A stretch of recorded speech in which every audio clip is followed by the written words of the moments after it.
Hello everyone and welcome. We're so happy to have you back with us for this new podcast episode, and your presence is already invaluable. Welcome to English Simplified. My name is Alex. And today, we have a lovely young lady on the podcast who I'm sure you'll appreciate. If you're listening right now, in December, perhaps with the crisper air outside, perhaps with the streetlights, perhaps with that gentle end-of-year tranquility, then this episode is for you. Because today, it's not about performing, impressing, speaking fast or perfectly, but about feeling comfortable with simple English and letting the language naturally integrate into your life, right where you are. So, this episode is special because, for the first time on English Simplified, I'm not alone. I invited someone to join me, not as a teacher or expert to correct you, but as a calming voice, a real person, someone who also believes that learning is more effective without pressure. She's here with me, and her name is Laura. Hi Alex, hi everyone, and thank you for being here with us today. I'm really happy to be part of this episode, especially because December is such a reflective month. And I think it's the perfect time to slow down and talk about simple things like our day, without stress. Thank you, Laura, and yes, that's exactly the spirit. To everyone listening, this is our first duo podcast, and we want you to feel like you're sitting with us. Maybe with headphones on, maybe while walking, maybe while resting, just listening, not trying to catch every word, not trying to translate everything, just letting English be present in a soft, familiar way. Today's topic is intentionally simple and useful, especially if you're a beginner or a quiet learner, because we're going to talk about our day, the things we do from morning to night, using basic verbs, everyday actions, and natural rhythm. And before we begin, just a gentle reminder, if you enjoy learning English like this, in a calm and human way, you can subscribe to the channel, share this episode with someone who might need a softer approach, and if you want, leave a comment later describing your day in simple English, even just 2 or 3 sentences, because practice doesn't have to be loud to be real.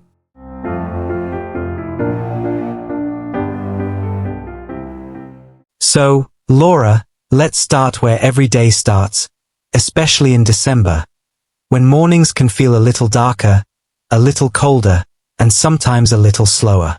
Let's talk about the morning. What do you usually do when you wake up? Well, in the morning, especially in December, the first thing I do is wake up, and I usually wake up around 7. It's still a bit dark outside, and sometimes I hear the rain, or I feel the cold air, so I take a moment before getting out of bed. Wake up. That's our first verb, and it's such an important one, because every day begins there. For you listening, you can say, I wake up at 6, or I wake up at 7:30, or even I wake up late on weekends. There's no correct time, only your time. After you wake up, Laura, what happens next? After I wake up, I get out of bed, slowly, especially when it's cold, and then I usually go to the bathroom. I wash my face, and I brush my teeth. These are small actions, but they are part of my routine every day. Exactly, and notice how simple these verbs are, and how powerful they become when you use them naturally. Wake up, get out of bed, go to the bathroom, wash my face, brush my teeth. If you are listening right now, you can quietly repeat in your head, not out loud if you don't want to, just let the words exist. One of our listeners wrote to us recently and said, I understand English, but I freeze when I speak, especially in the morning. And that's okay, because mornings are about gentle beginnings, not performance. After the bathroom, Laura, where do you usually go? I usually go to the kitchen, and in December, the kitchen feels warm and comforting. I make breakfast, and most mornings I make coffee, and maybe some toast, or oatmeal if I want something warm. Make breakfast. That's another very useful phrase. You don't have to describe everything. You can simply say, I make breakfast, or I have breakfast. For example, I have coffee and toast, or I have tea and cereal. One listener shared a simple example with us. I wake up at 6. I make tea. I eat bread. And that is already English. Simple, real, and enough. After breakfast, Laura, what comes next in your morning routine? After breakfast, I get dressed. I choose my clothes for the day, and in December, that often means a sweater, maybe a coat, and something warm. If I'm going out, I put on my shoes and put on my coat before I leave. Get dressed. Put on my shoes. Put on my coat. These phrases are extremely common, and you will hear them everywhere. If you're listening, you can think about your own morning and quietly say, I get dressed at 8. Or I put on my coat because it's cold. This is how English becomes part of your life, not something separate from it. After getting ready, Laura, do you usually leave the house? Yes, after I get dressed, I usually leave the house. On Sundays, I go to work, and on other days, I work from home, which is nice in winter because I can stay warm. Leave the house. Go to work. Work from home. These are phrases many of you already understand, even if you don't always use them. And that's important to remember. Understanding comes first, speaking follows later, naturally, without force. One listener told us, I go to work, but I don't know how to talk about it. And the truth is, you already do. You can say, I go to work at 9, or I work from home on Monday. That's enough.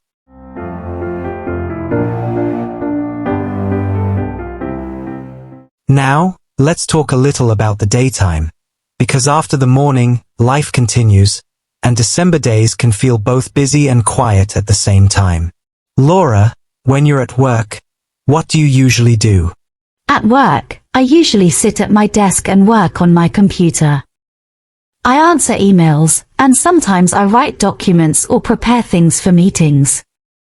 It's not very exciting, but it's part of my day. Sit at my desk. Work on my computer. Answer emails. These are very common actions, especially for office work. And again, you don't need to say everything. You can say, I work on my computer, and people understand. Some of our listeners work in different environments, and one of them shared this simple sentence, I work in a shop. I talk to people. That's English too. It doesn't have to be complex.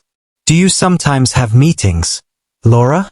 Yes, sometimes I have meetings, and in December, they often feel a bit slower, because the year is ending, and people are thinking about holidays.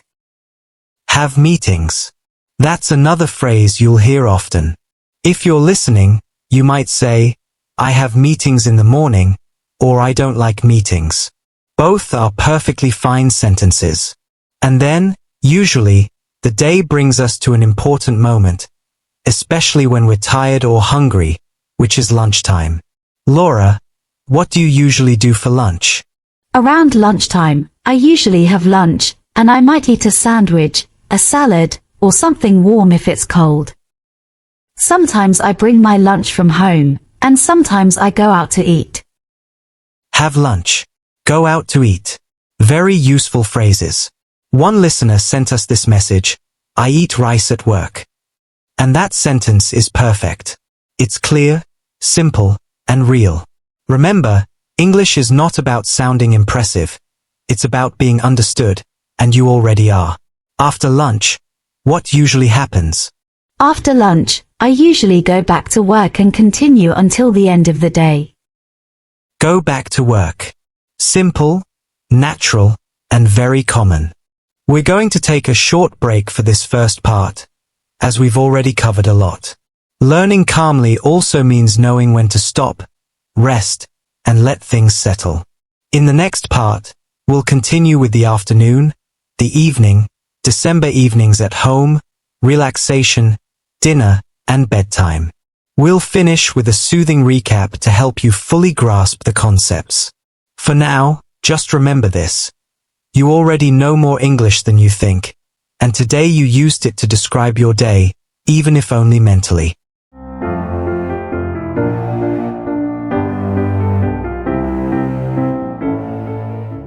So, let's gently continue our day, because after the morning and the first part of work, something changes in the rhythm. The light outside often becomes softer in December, the afternoon feels shorter, and our energy moves differently. This is a good moment to remember that learning English follows the same rhythm as life itself.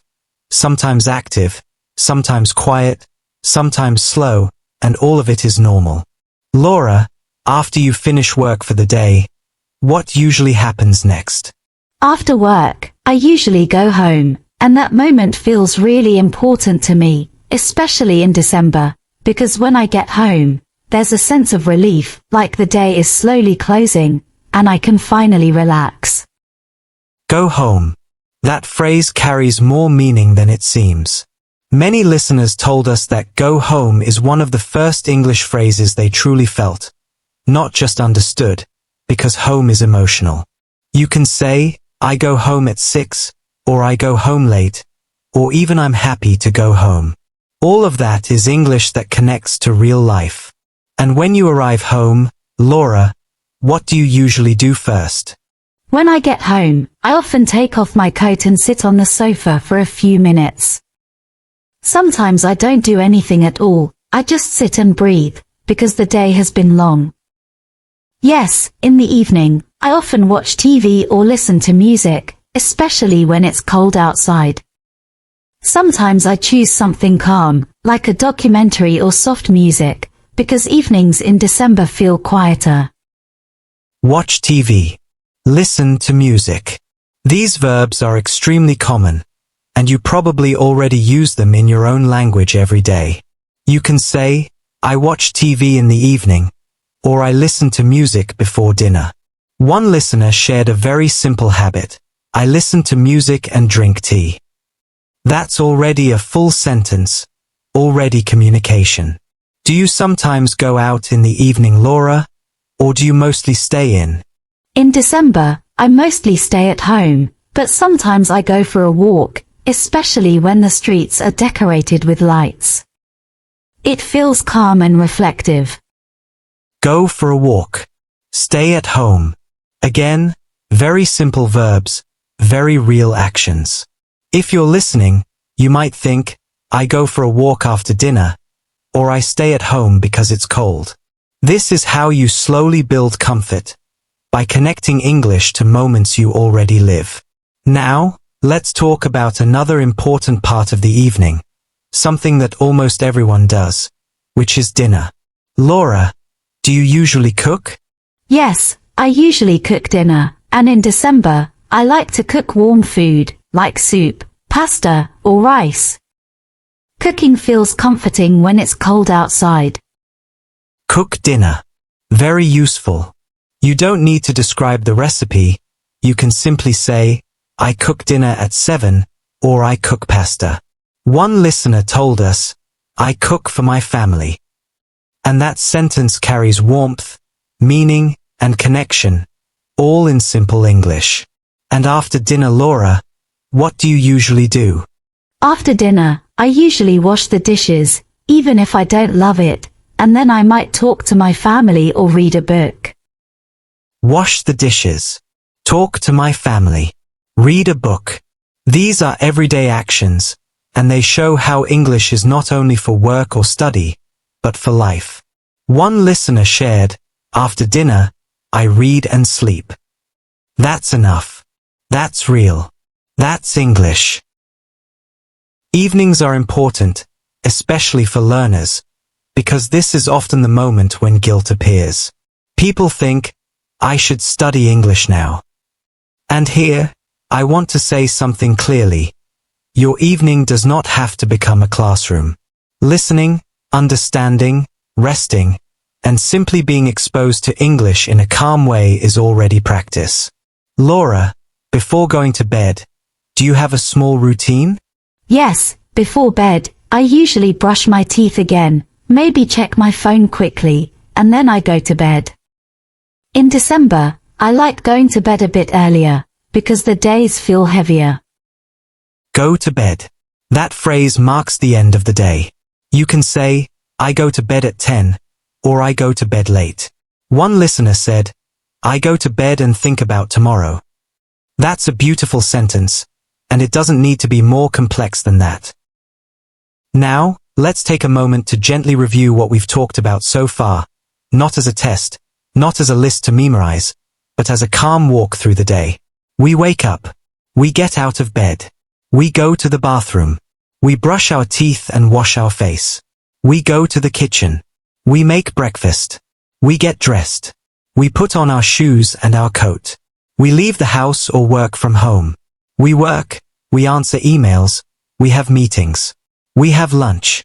We go back to work. We go home. We sit on the sofa. We watch TV or listen to music. We cook dinner. We wash the dishes. We read. We talk. We go to bed. And that is a day. Simple. Complete. Human. And Laura, what do you think is the most important thing for listeners to remember from this? I think the most important thing is that they don't need to say everything perfectly. They can choose a few verbs, a few moments, and that's already enough to talk about their day in English. Exactly. And to everyone listening, remember this. If you can describe even 3 moments of your day, you are already using English. You can say, I wake up at 7. I go to work. I go to bed at 11. That's a full description. That's communication. That's progress.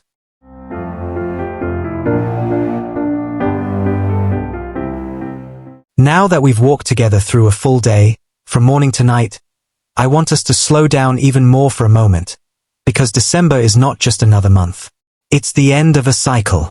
It's a time when people naturally look back, think about what they've done, what they've learned, what they've survived, and also what they want to carry into the next year. And learning English, for many of you, is part of that reflection. Sometimes quietly, sometimes with doubt, sometimes with hope. Laura, when you think about the end of the year, and about learning or using English, what comes to your mind? For me, December is a time when I realize that progress is often invisible while it's happening. I don't always notice it day by day, but when I look back, I see that I understand more, that I feel less afraid, and that English feels a little more familiar than it did before. That's such an important realization, and I want everyone listening to hear this clearly. Progress does not always feel like movement. Sometimes progress feels like calm. Sometimes it feels like less tension. Sometimes it feels like listening without panic, or understanding without translating every word. And that is real progress, even if no one applauds it. Many listeners wrote to us this month saying things like, I didn't speak English this year, I wake up early. But I listened. I work Or, during the day. I still feel shy. I go home but in the English evening. doesn't scare me like before. I eat dinner and go to bed. And I want to say this very clearly. That's all. Listening is not passive. Listening is preparation. Listening is how your brain learns the rhythm, the music, and the logic of the language, especially when it's done without stress. Let's gently return to something very practical now, because one of the biggest fears learners have is, what should I actually say? And the answer is almost always simpler than expected. You don't need to tell your whole story. You don't need to explain your life. You can simply talk about your day, using the verbs we've explored together. Laura, if you had to describe your day today in just a few sentences, how would you do it? I would say, I wake up early. I work during the day. I go home in the evening. I eat dinner and go to bed. That's all. And that's perfect. That's complete. That's English doing its job. One of our listeners shared this exact kind of sentence recently. I wake up, I work, I sleep. And that sentence may look small, but it carries an entire life inside it. For you listening right now, I want to offer a very gentle exercise. Not homework, not an obligation, just an invitation. Later today, or maybe tomorrow morning, try to say 3 sentences about your day in English, either out loud, or in your head, or written on your phone. For example, I wake up at 7. I go to work. I watch TV in the evening. And then stop. Don't add more. Don't correct it 10 times. Don't judge it. Let it be enough. One thing that often blocks learners is the idea that English must be studied separately from life, like something heavy, serious, and demanding. But what we're doing here is different. We're letting English exist inside life, inside routines, inside ordinary moments. When you talk about your day, you're not performing, you're simply describing reality. Laura, why do you think this approach feels easier for many people? I think it feels easier because it removes pressure. You're not trying to impress anyone. You're not trying to be perfect. You're just being honest about what you do, and English becomes a tool, not a test. Exactly. And this is the heart of English Simplified. We don't chase speed. We don't chase perfection. We build comfort. We let the language settle slowly, like something warm, especially in a month like December, when everything naturally asks us to slow down. As this year comes to an end, I want to say something directly to you, the listener. If you are still learning, if you are still hesitant, if you still feel that English is fragile inside you, you are not late. You are not behind. You are exactly where you need to be. Language learning is not a race. It's a relationship. And relationships grow with time, presence, and patience. Before we finish, let's do one last soft recap, not to memorize, but to close the loop of the day. We wake up. We get out of bed. We go to the bathroom. We brush our teeth. We wash our face. We make breakfast. We get dressed. We leave the house or work from home. We work. We have lunch. We go back to work. We go home. We relax. We watch TV or listen to music. We cook dinner. We talk. We read. We go to bed. And then the day ends. And tomorrow, another one begins. And Laura, as our first guest on this podcast, what would you like to say to the listeners before we say goodbye? I would like to say that learning English doesn't have to feel heavy. If you can understand this podcast, even partially, you are already learning. Be kind to yourself, especially at the end of the year. Thank you, Laura, truly, for being part of this first duo episode, and for bringing such a calm and human presence to this conversation. And to everyone listening, thank you for being here, for giving your time, your attention, and your trust. If this episode helped you feel a little calmer about English, then it did its job.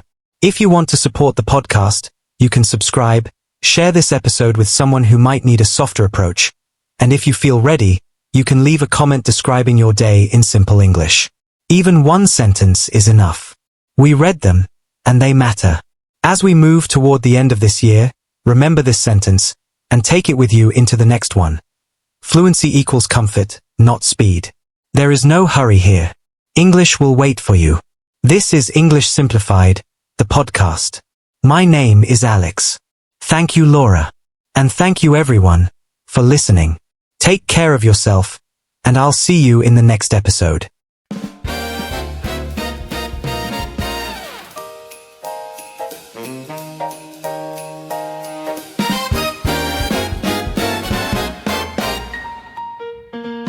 Twinkle light